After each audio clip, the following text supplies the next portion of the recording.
Good morning students. BA final year English compulsory का syllabus हम आज शुरू करने जा रहे हैं। मैंने आपको लास्ट वीडियो में सिलेबस करवाया था और आपको बताया था कि आपका एग्ज़ाम में क्वेश्चन पेपर का पैटर्न है जो वो किस तरह से आएगा और आपको सिलेबस में क्या क्या लगा हुआ है। तो उम्मीद है कि वो आपने देख लिया होगा और अच्छे से समझ लिया होगा और आपको समझ में आ गया होगा कि वो कैसे पेपर में आना है। तो आज हम ऑल माई सन्स जो है आर्थर मिलर का लिखा हुआ प्ले है वो पढ़ने जा रहे हैं। इसमें से आपको 53 मार्क्स के क्वेश्चंस आएंगे, 2 लॉन्ग आएंगे और बाकी शॉर्ट क्वेश्चंस आएंगे। तो इसको हमने अच्छे से डिटेल में पढ़ना है। तो आज मैं आपका चैप्टर जो प्ले है उसको शुरू करने जा रही हूँ। पहले मैं इसकी आपको इंट्रो दूंगी, फिर मैं आउटलाइंस करवाऊंगी इस नॉवल प्ले का, उसके बाद हम इसको डिटेल में पढ़ेंगे। ठीक है, तो ये सारा हमें डिटेल में पढ़ना बहुत ज़रूरी है। अगर आप डिटेल में इसको नहीं पढ़ोगे पूरे को, बहुत छोटा सा प्ले है, ज़्यादा बड़ा नहीं है। ठीक है, तो पूरी डिटेल से हम इसको पढ़ेंगे तो आपको शॉर्ट क्वेश्चंस अच्छे से क्लियर हो जाएंगे और लॉन्ग क्वेश्चन भी आप इजी कर पाओगे। ठीक है जी, तो आज हम जो है इसका ऑल माई सन्स प्ले है। ये सबसे पहले तो नॉवल नहीं है, प्ले है। ठीक है, याद रखना है कि ये प्ले है और ये फेमस राइटर है जो अमेरिकन राइटर है आर्थर मिलर, उसका लिखा हुआ प्ले है। All My Sons is Arthur Miller's famous plays में से एक प्ले है जो ऑल माई सन्स है। It revolves around family relationship in the context of social and economic condition of his times। उसके टाइम में जो सोशल और इकोनॉमिक कंडीशंस चल रही थी उसके बारे में ये स्टोरी है और ये एक फैमिली के इर्द गिर्द घूमती रहती है story.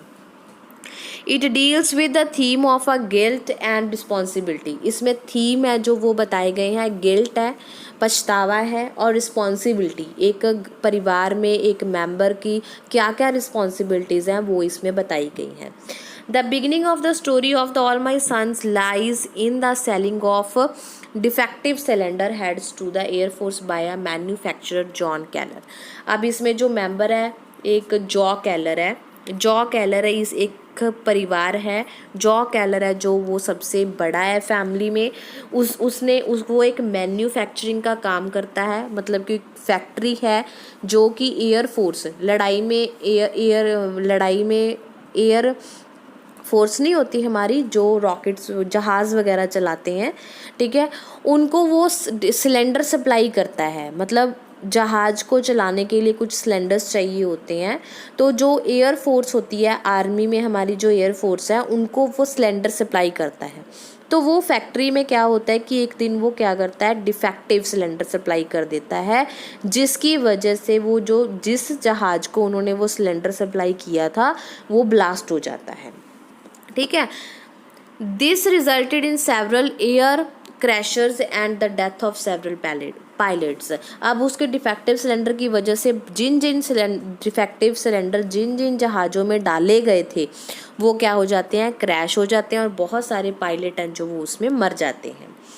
The guilty man escaped punishment while his partner Steve Dewar who took the blame on himself has to suffer much। अब ये फैक्ट्री है जो 2 जने मिलके चला रहे थे, एक तो जॉन कैलर था, दूसरा उसका पार्टनर स्टीव डेवर था। अब जॉ कैलर तो सज़ा से बच जाता है, पर अब वो सारा ब्लेम कौन ले लेता है अपने ऊपर, स्टीव डेवर ले लेता है और उसको सज़ा मिल जाती है। When the play opens we find Joe Keller younger son Chris desires to marry Anna Steve Dever's daughter। जब प्ले ओपन होता है, जब हम प्ले पढ़ेंगे तो प्ले जो है वो शुरू कहाँ से होगा कि हम देखेंगे कि जॉ कैलर का जो छोटा लड़का है क्रिस, वो मैरिज करना चाहता है किसके साथ, एना। और एना कौन है, स्टीव डेवर की बेटी है। She was a fiancee of the elder brother Larry a pilot. अब जॉ कैलर के 2 लड़के हैं, ठीक है, एक लड़के का नाम है लैरी, दूसरे लड़के का नाम है क्रिस। ठीक है, ये 2 लड़के हैं किसके, जॉ कैलर के। अब ये इसमें एना है जो वो फियांसे किसकी है, लैरी की, पर लैरी तो अब यहाँ पे नहीं है। ठीक है, तो वो शादी किसके साथ करना चाहती है, क्रिस के साथ करना चाहती है। Larry has chosen death by purposingly crashing his own plane because he was ashamed of his father's guilty in being responsible for the death of 21 pilots by supplying defective cylinder heads. Larry होता है जो वो suicide कर लेता है, अपना plane जो होता है उसको जानबूझ के क्रैश कर लेता है क्योंकि उसको बहुत शर्म आती है कि उसके फादर ने 21 पायलट्स हैं जो वो डिफेक्टिव सिलेंडर्स को सप्लाई करके मार दिए हैं, इसलिए लैरी जो होता है सुसाइड कर लेता है इस वजह से। Joe Keller hesitates in giving his consent to the marriage, Joe Keller है जो उनको मैरिज की परमिशन नहीं देता। The reacts is that the Joe Keller's wife and Chris' mother Cat think that her elder son Larry is still alive। अब जो jaw कैलर की wife होती है उसका नाम होता है कैट कैलर, वो सोचती है कि नहीं उसका जो बेटा है लैरी वो अभी जिंदा है, वो वापस आएगा। Chris holds out the threat to expose his father's crime to the authorities concern. अब जो क्रिस होता है वो अपने फादर का जो क्राइम होता है उसको अथॉरिटी के सामने एक्सपोज कर देता है। Joe Keller realise his responsibility in the crime, Joe Keller को भी गिल्टी फील होती है कि हाँ मैंने ये बहुत बुरा काम किया है, कुछ पैसों की वजह से मैंने कितने सारे पायलट्स हैं जो उनको मार दिया है। He realizes that all the younger men were killed in the war was his son। उसको लगता है कि जितने भी पायलट मरे थे उस डिफेक्टिव सिलेंडर की वजह से वो सारे मेरे ही बेटे थे, मेरे ही बेटे जैसे थे। He owns the responsibility for the death of 21 pilots due to the supply of defective cylinder heads for his factory। वो उसको लगता है कि ये मेरी रिस्पॉन्सिबिलिटी थी कि जो 21 पायलट मेरे सिलेंडर्स की वजह से मरे हैं वो मेरे वजह से मरे हैं। He commit suicide to the atone for his guilt. End में वो क्या करता है, वो भी खुद सुसाइड कर लेता है क्योंकि उसको पछतावा होता है कि मैंने गलत सिलेंडर हैं जो सप्लाई किए थे जिसकी वजह से मेरा बेटा, बड़ा बेटा उसने सुसाइड कर लिया और मैं जो बाकी जो 21 पायलट्स थे वो मेरी वजह से मारे गए हैं।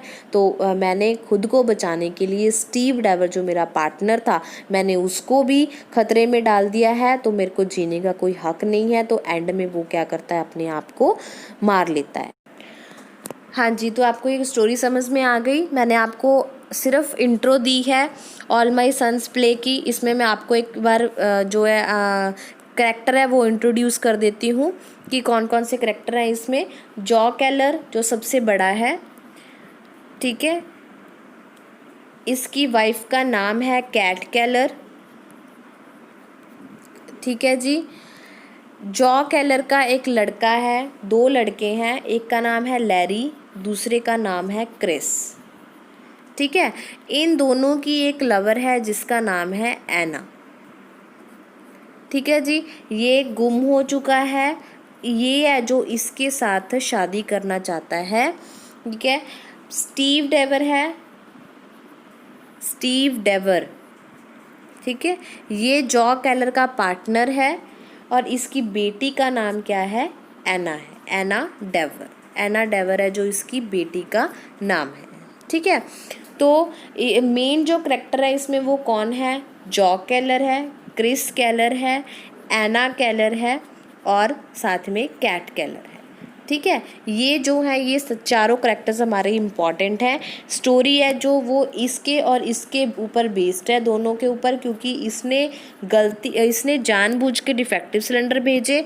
क्रिस है जो वो अपने भाई की डेथ के बारे में सब कुछ जानता होता है, इसके क्राइम के बारे में भी जानता है, तो इसलिए इन दोनों में जो झगड़ा है वो धीरे धीरे होता रहता है, ठीक है बेटा। तो आपको ये समझ में आ गया कि जो ऑल माई सन्स, इसमें ऑल माई सन्स क्यों कहा गया है, क्योंकि उसको लगता है कि जो 21 पायलट्स हैं वो मेरी वजह से मरे हैं, इसलिए वो सारे उसको अपने ही बेटे जैसे लगते हैं, इसलिए वो इस जो प्ले का नाम है वो ऑल माई सन्स रखा गया है, क्योंकि उसको गिल्टी फील हो रही है कि उसके जो जितने भी उसके पायलट थे वो उसके बेटे जैसे थे और उसने उसको जानबूझ के मार डाला है, ठीक है जी। तो आप इसकी इंट्रो है, आज मैंने आपको थोड़ा करवाया है, सिर्फ इंट्रो करवाई है जिसमें आपको पता चल गया कि इस स्टोरी में है क्या।